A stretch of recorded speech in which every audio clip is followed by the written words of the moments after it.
রাজধানীর বাড্ডা এলাকায় একটি ভবনে বিস্ফোরণের ঘটনায় একজন নিহত হয়েছে, আহত হয়েছে আরও একজন। সকাল 6:45টার দিকে একটি 3তলা ভবনের নিচতলায় ওই বিস্ফোরণ হয়। খবর পেয়ে বাড়িধারা ফায়ার স্টেশনের 2টি ইউনিট ঘটনাস্থলে গিয়ে মরদেহ উদ্ধার করে। ফায়ার সার্ভিসের প্রাথমিকভাবে ধারণা, রান্নার গ্যাস সিলিন্ডারের লিকেজ থেকে এই বিস্ফোরণ হয়েছে। তবে সঠিক কারণ নিশ্চিত হওয়ার জন্য ঘটনাটি নিয়ে তদন্ত করছে ফায়ার সার্ভিস ও পুলিশ।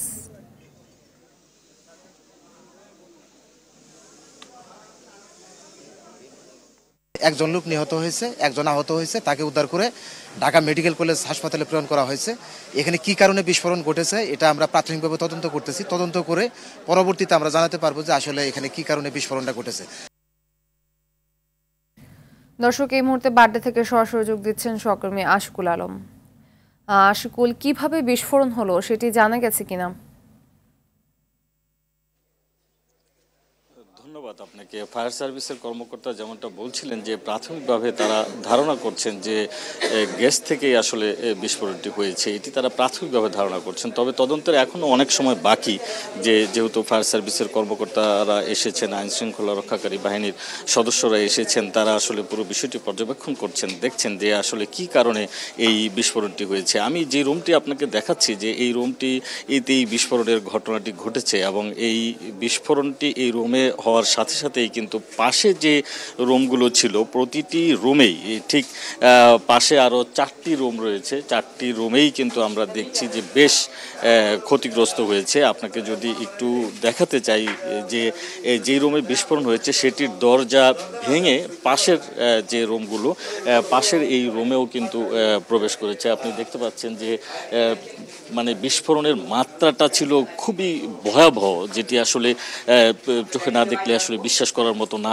যে আপনার প্রত্যেকটি রুমেই, এই একটি রুম ঠিক যে রুমটিতে বিস্ফোরণ হয়েছে তার ঠিক মুখোমুখি এই রুমটি ছিল, ঠিক পাশেই আরও যে রুমগুলো রয়েছে প্রত্যেকটি রুমেই কিন্তু আমরা দেখেছি যে বিস্ফোরণের যে মাত্রা। আপনাকে যদি আরেকটু দেখাই যে এই পাশের আরেকটি রুম, এখানেও কিন্তু এই দরজাটি একদম ঠিক দরজা ভেঙে ভিতরে যা ছিল সব কিছু কিন্তু তছনছ হয়ে গেছে।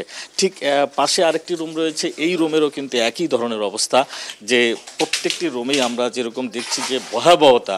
আসলে যদি এই যারা এখানে থাকেন তারা মূলত ব্যবসায়ী, পাশেই যেহেতু মাছের আড়ত রয়েছে সেখানেই তারা ব্যবসা প্রতিষ্ঠানে কাজ করেন।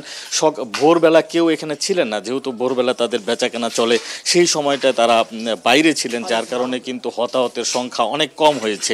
আমরা এখন পর্যন্ত যেটুকু জানতে পেরেছি যে একজনকে ঢাকা মেডিকেলের আইসিইউতে রাখা হয়েছে, যিনি যেই রুমে বিস্ফোরণ হয়েছিল সেই রুমের বাসিন্দা। এবং ঠিক তার রাস্তার যে উল্টো পাশে আরেকটি যদি আপনাকে দেখাই ফাতিমা, যে রাস্তার ঠিক উল্টো পাশে যেখানে আসলে বিস্ফোরণটি ঘটার পরে ঠিক যেই রুমটিতে বিস্ফোরণ হয়েছিল তারপরেই কিন্তু আপনার রাস্তা ক্রস করে ঠিক ওই পাশেই কিন্তু এই বিল্ডিংয়ের যে গেট ছিল সেটি আপনার ঠিক এই পাশের যে হোটেল বিসমিল্লাহ কাবাব ঘর, এখানে কাজ করতেছিলেন একজন শ্রমিক, যিনি এখানে রুটি বানানোর কাজ করছিলেন, তার গায়ে হিট করে এই গেটটি। এবং এই হিট করার পরবর্তীতেই কিন্তু সে এখানে তৎক্ষণাৎ সে মৃত্যুবরণ করে। এবং আপনাকে যদি আরেকটু দেখাই যে এখানে যে গেটটি এখানে এসেছে সেটির ভয়াবহতা যদি আপনাকে একটু দেখানোর চেষ্টা করি, যে এই গেটটি দেখেন আপনি, যে এতটা বেশি মানে আঘাতপ্রাপ্ত হয়েছে, যে যার কারণে বিস্ফোরণের মাত্রাটা এতটা বেশি ছিল যে ঠিক এই জায়গাটিতেই সে কাজ করছিল। যে সোলেমান নামে যে ছেলেটি মারা গিয়েছে, সে আসলে হোটেল শ্রমিক এবং তার বাড়ি ময়মনসিংহের ফুলবাড়িয়াতে।